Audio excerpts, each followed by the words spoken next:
Hi అండి, నమస్తే. Welcome to Silkies foods. నేను మీ సౌజన్య.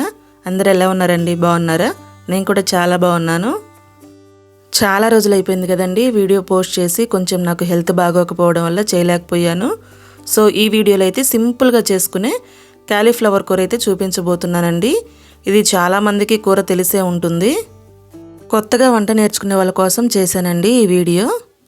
సింపుల్గా చేసిన టేస్ట్ చాలా అంటే చాలా బాగుంటుంది. లేట్ లేకుండా ఇంకా ప్రాసెస్ అయితే చూసేయండి. ముందుగా ఇక్కడ నేను ఒక పెద్ద క్యాలీఫ్లవర్ తీసుకున్నానండి. చూడండి, క్యాలీఫ్లవర్ అంటే ఇలా ఉంటుంది. ఇప్పుడు దీన్ని చిన్న చిన్న ముక్కలుగా కట్ చేసుకొని పక్కన పెట్టుకోవాలి. చూడండి, ఈ సైజ్ అయితే సరిపోతాయి.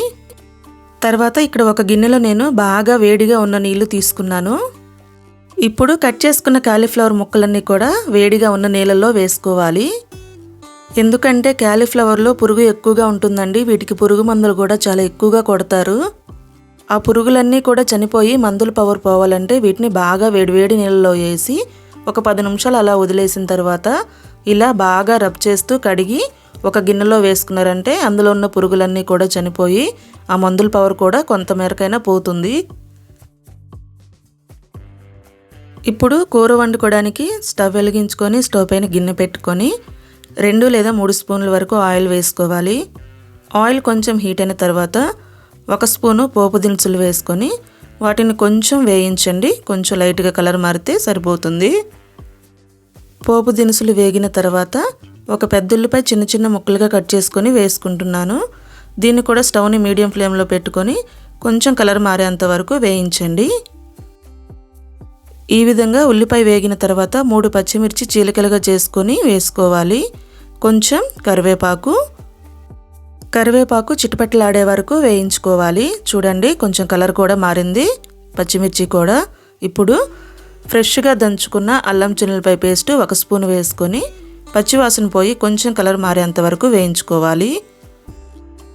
అల్లం వెల్లుల్లి పేస్ట్ వేగిన తర్వాత ముందుగానే శుభ్రంగా కడిగి పక్కన పెట్టుకున్న క్యాలీఫ్లవర్ ముక్కలన్నీ కూడా వేసుకుని ఇందులోనే బాగా పండిన 2 మీడియం సైజ్ టమాటాలు చిన్న చిన్న ముక్కలుగా కట్ చేసుకొని వేసుకోవాలి. చిన్నవైతే 3 టమాటాలు సరిపోతాయండి. టమాటా రేటుగా ఉంది, చూసుకొని వేసుకోండి. ఇప్పుడు కొంచెం పసుపు, మీ రుచికి సరిపడా ఉప్పు, మీరు తినగలిగినంత కారం వేసుకోండి. ఇది పచ్చికారమేనండి, మసాలా కారం కాదు. ఇవన్నీ వేసుకున్న తర్వాత ఒకసారి గుడ్డతోటి ఇలా గిన్నెను పట్టుకొని కిందకి పైకి ఎగరేసారంటే ఉప్పు, కారం, పసుపు కూడా ముక్కలన్నిటికీ చక్కగా అంటుకుంటుంది. ఇప్పుడు స్టవ్ మీద పెట్టుకొని మూత పెట్టి ఒక 5 నిమిషాలు స్టవ్ని మీడియం ఫ్లేమ్లో ఉంచి కూరని ఉడికించాలి. ఒకవేళ మీకు ఎగరేయడం రాకపోతే గరిటెతో అయినా కలుపుకోవచ్చండి. చూడండి, 5 నిమిషాల తర్వాత కూరలో మనకి ఇట్లా కొంచెం కొంచెంగా నీళ్ళు వస్తున్నాయి కదా.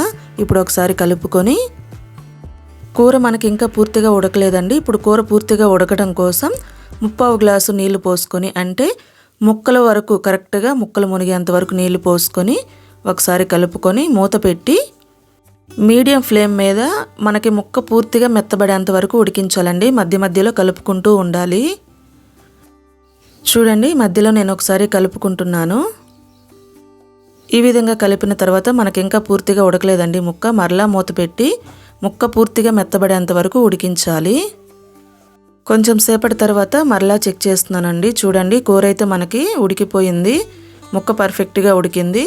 ఒకవేళ మీకు అర్థం కాకపోతే ఒక ముక్కని ఇలా పట్టుకొని ప్రెస్ చేసి చూడండి. ఇప్పుడే మీరు ఉప్పు, కారం కూడా చెక్ చేసుకోవచ్చండి. సరిపోకపోతే ఏమైనా యాడ్ చేసుకోవచ్చు. నాకైతే అన్నీ పర్ఫెక్ట్గా సరిపోయాయి. ఇప్పుడు 1 స్పూను వేయించి పొడి చేసిన ధనియాల పొడి, 1 స్పూను జీలకర్ర పొడి, జస్ట్ చిటికెడు వేయించి పొడి చేసిన మెంతి పిండి, 1 స్పూను కొబ్బరి పౌడర్, కొంచెం ఫ్లేవర్ కోసం కసూరి మేతి వేయించి పొడి చేసిన పొడి వేసుకుంటున్నానండి. ఇప్పుడు ఒకసారి కలుపుకొని స్టవ్ని సిమ్లో పెట్టుకొని జస్ట్ 1 నిమిషం పాటు ఉడికించారు అంటే మనకి కూర రెడీ అయిపోతుంది. ఇప్పుడు చివరిగా కొంచెం కట్ చేసిన కొత్తిమీర చల్లుకొని స్టవ్ని ఆఫ్ చేసుకోండి. అంతేనండి, చాలా సింపుల్గా, చాలా అంటే చాలా టేస్టీగా ఉండే క్యాలీఫ్లవర్ కూర రెడీ అయిపోయింది. ఇది అన్నంలోకే కాదండి, చపాతీ, రోటీ, పుల్కా ఇలా దేనిలోకైనా సరే చాలా అంటే చాలా టేస్టీగా ఉంటుంది. ట్రై చేయండి. ట్రై చేసిన తర్వాత మీకు ఎలా వచ్చిందనేది కామెంట్ చేయడం మాత్రం మర్చిపోవద్దండి. లైక్ చేయండి, షేర్ చేయండి. మరిన్ని రెసిపీస్ కోసం ఛానల్ని సబ్స్క్రైబ్ చేసుకొని పక్కనే ఉన్న బెల్ని క్లిక్ చేసుకోండి. Thank you for watching.